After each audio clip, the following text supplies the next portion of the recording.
¿Pórtico? Sí, profe. Bien, bueno, entonces todos tenemos la idea del pórtico con esa forma que está, digamos, dibujada ahí. Ahora, ¿esto verdaderamente será un pórtico o será una viga apoyada en dos columnas? ¿Cuál es la diferencia, digamos? ¿Cuál es la diferencia entre ambos casos? Ya la habíamos visto en estática, pero el pórtico tiene como diferencia es que hay una continuidad total entre el extremo de la regla y la pata en el nudo. Refiero a continuidad total, hay transmisión de momentos de corte y de normal. O sea que la viga de la regla se encuentra empotrada de alguna manera en la columna, tiene una continuidad total.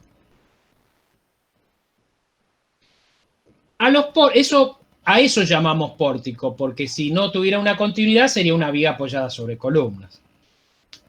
A los pórticos vamos a considerarlos en su versión hiperestática, o sea, el pórtico biapoyado y el pórtico biempotrado.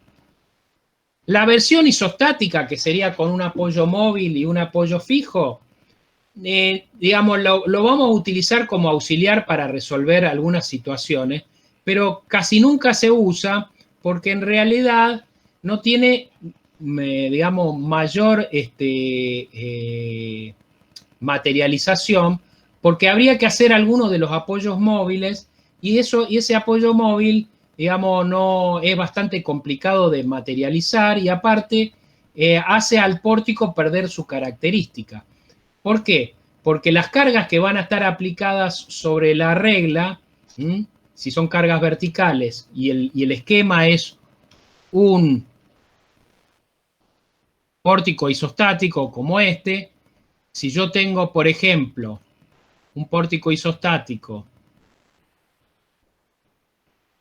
con esta carga, obviamente acá aparece una reacción vertical y acá aparece otra reacción vertical acá, y el diagrama de momento de este pórtico es simplemente este. O sea, es idéntico al de si no hubiera continuidad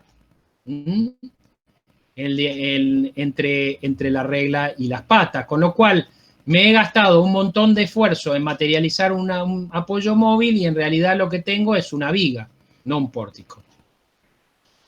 ¿Se entiende? Sí, profe. Entonces, bueno, los pórticos tienen una gran diferencia de comportamiento cuando uno los analiza ante las cargas verticales y ante las cargas horizontales. Las cargas verticales serían, por ejemplo, las de origen gravitatorio, y las horizontales podría ser el viento, el sismo, etc. Entonces vamos a dividir el análisis en dos.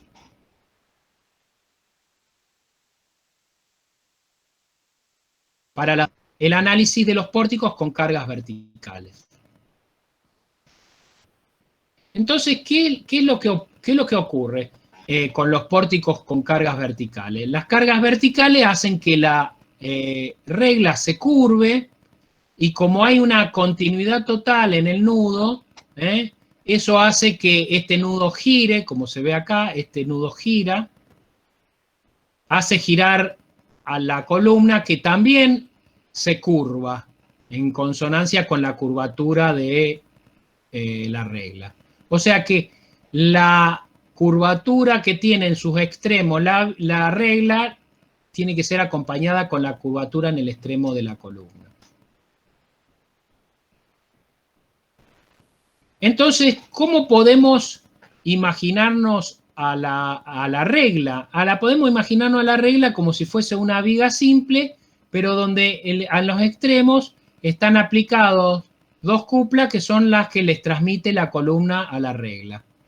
Son como si se tratase de empotramientos elásticos, cuya elasticidad es la rigidez que tienen las columnas.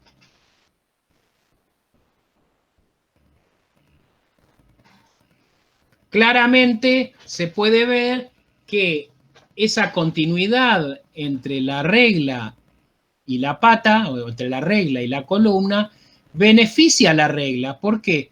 Porque hace que su diagrama de momentos sea menor. Si no hubiera continuidad, el diagrama de momentos que tendríamos sería una cosa así.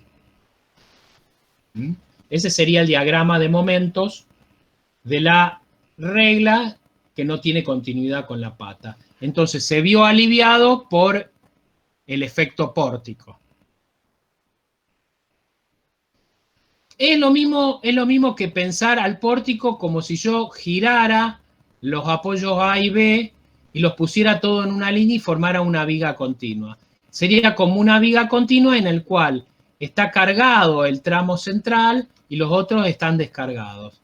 Entonces el diagrama de momentos sería exactamente el mismo.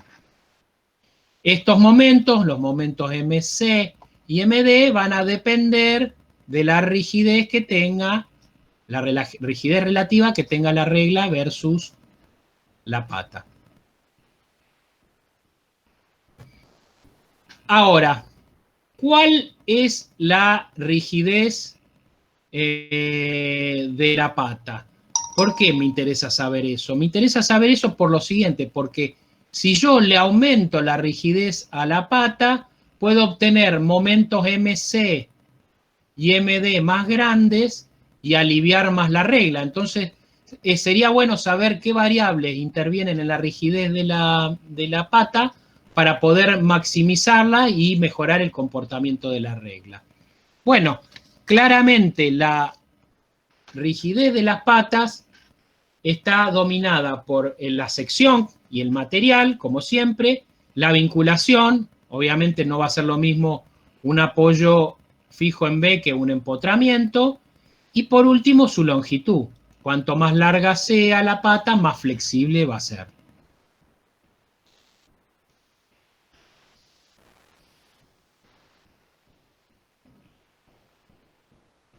Entonces, como siempre se da y analizamos en estos casos, hacemos los dos casos extremos. Primer extremo es que los postes tengan rigidez nula. E por I igual a 0, rigidez nula. Si tiene rigidez nula, se va a curvar la regla, la pata va a acompañar esa curvatura, pero como no tiene rigidez, los momentos MC y MD que se van a generar son nulos. O sea que se comporta idéntico a una viga simple. ¿Cuál es el otro extremo? El otro extremo es que las patas tengan inercia infinita. Entonces, las patas con rigidez infinita hacen que la regla se empotre perfectamente, o sea, este giro no es posible, este nudo no puede girar, este nudo queda en el lugar, y la regla se comporta como si se tratase de una viga bien empotrada.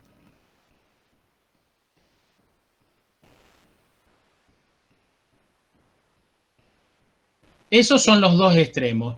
Este extremo obtiene, al contrario, los valores máximos de MC y MD posibles.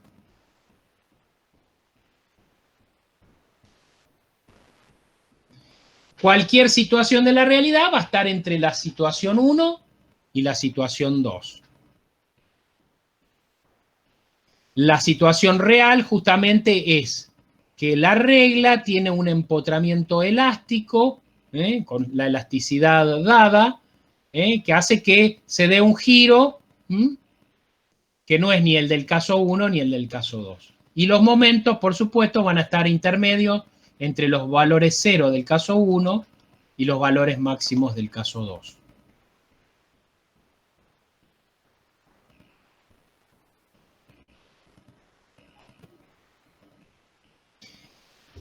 Uno entonces diría, bueno, este hecho de que la regla se empotre en la pata es beneficioso para la regla, es negativo para la pata porque justamente le aparece una flexión que si no, no tendría, pero aparecen otros efectos negativos que debemos considerar.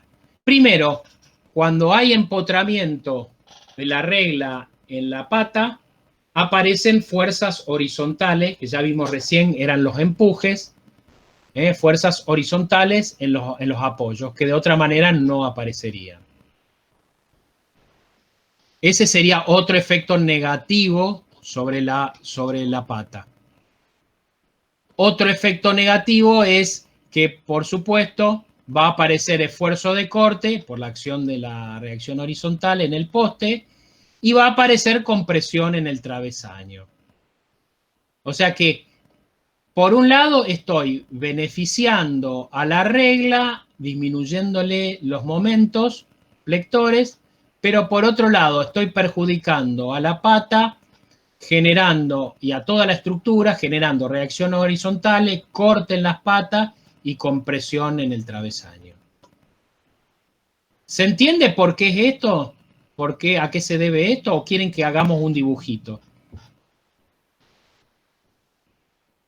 Si puede ser, profe, un dibujito, porque... Bueno, bárbaro, bárbaro. Entonces vamos a hacer un dibujito.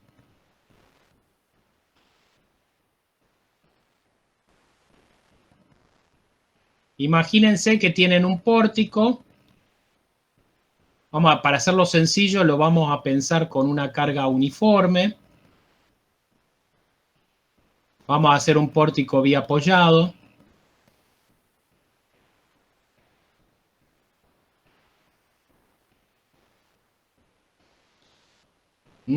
Entonces, producto de que esto es un pórtico y que hay determinada rigidez,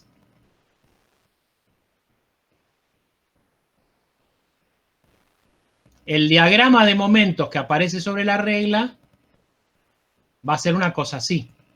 Este sería el MC y este sería el MD. Por supuesto, por equilibrio de momentos va a aparecer sobre la pata este diagrama de momentos. Entonces, ahora vamos a equilibrar a la pata. Acá tenemos un momento, estoy dibujando la pata, aparece el momento MC.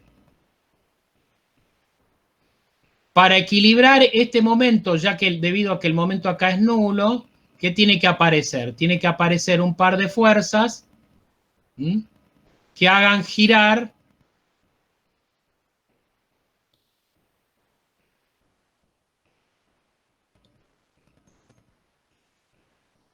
en sentido opuesto a MC, que son los cortes.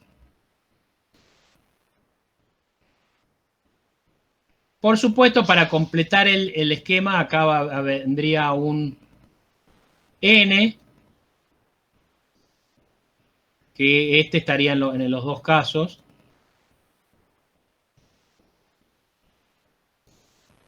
En la regla, ¿qué pasa entonces? Aparece el MS y aparece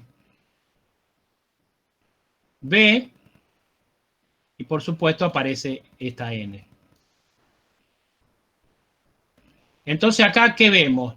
Que aparece esfuerzo de corte en el poste y que aparece compresión en el travesaño. ¿Se entiende? Sí, sí. Y en el otro caso no... En el otro caso, fíjate, suponete que ¿Profe, no sería flexocompresión? Sí, sí, es flexocompresión, pero lo estamos comparando con el caso de que no tuviera, por ejemplo, el caso isostático o si no querés el caso isostático, el caso que no fuera pórtico, que tuviera una articulación. Entonces el diagrama de momentos, para ese caso, no es así.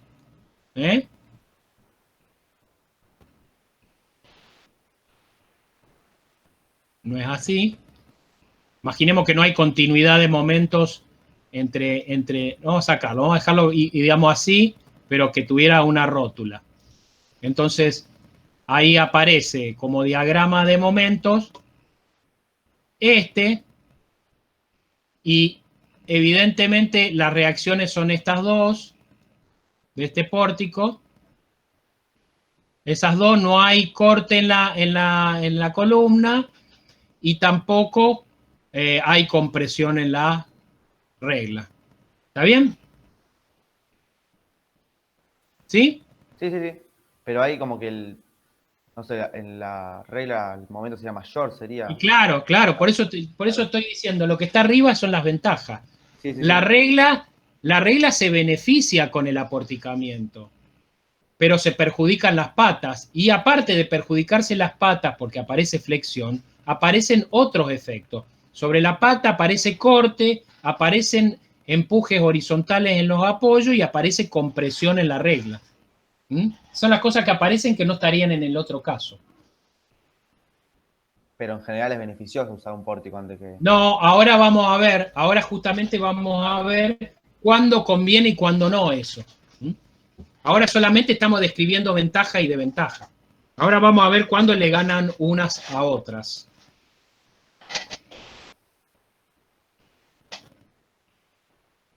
A ver si puedo terminar eso antes del descanso.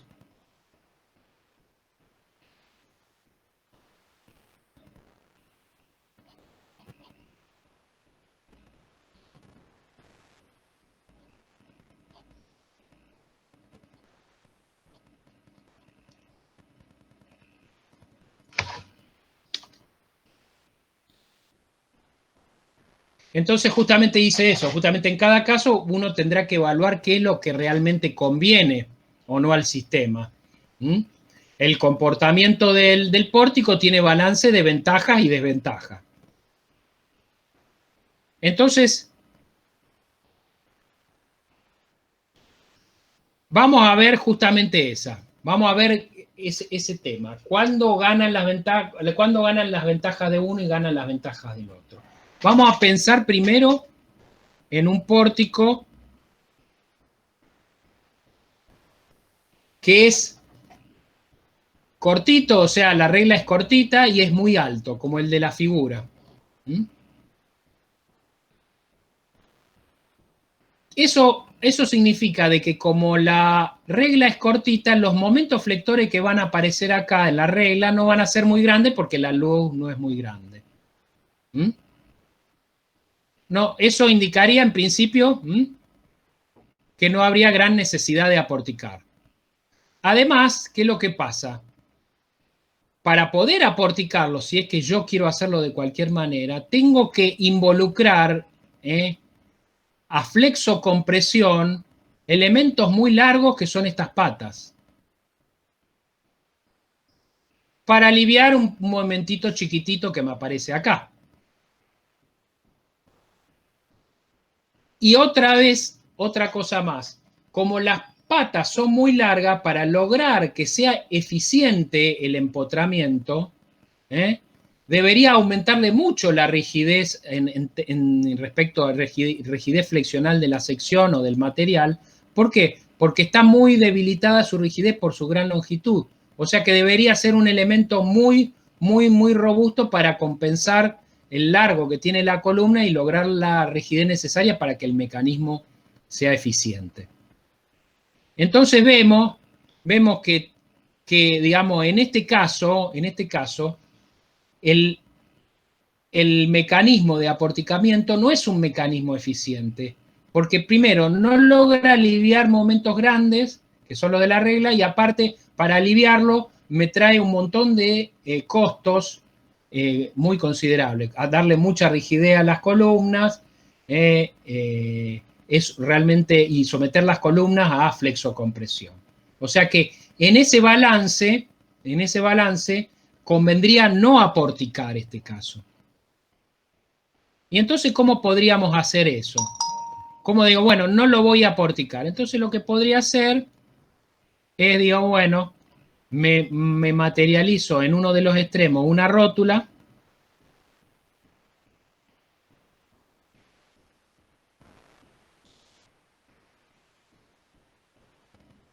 con lo cual, como esto queda, digamos, como si fuese una biela, acá solamente aparece una fuerza vertical y únicamente en la otra pata aparece una fuerza vertical y esto no funciona como pórtico.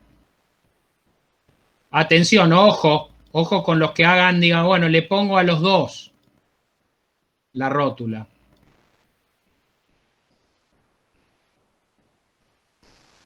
¿Hay nuevo mecanismo, profe? Claro, por eso dije ojo.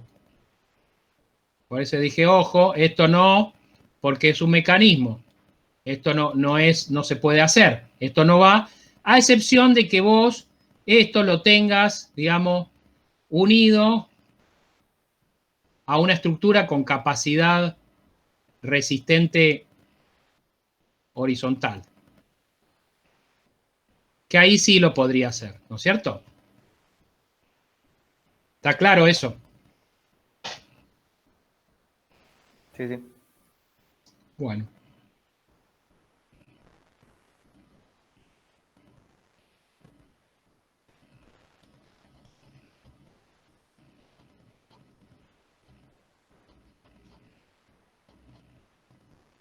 Vamos a ver ahora entonces el caso opuesto. El caso opuesto es justamente que la regla se alarga y las patas sean cortas. Entonces, ¿qué pasa? La regla larga va a tener momentos flectores importantes. Entonces me viene bien aliviar la flexión de la regla. Por otro lado, darle rigidez a los elementos cortitos, que son las patas, es relativamente económico porque digamos, son elementos cortos que con muy poco aumento de la sección se van a volver muy rígidos y me van a funcionar muy bien. Entonces, en este caso, sí vale la pena hacer la estructura aporticada. Bueno, y hasta acá vamos a llegar en el día de hoy. No sé si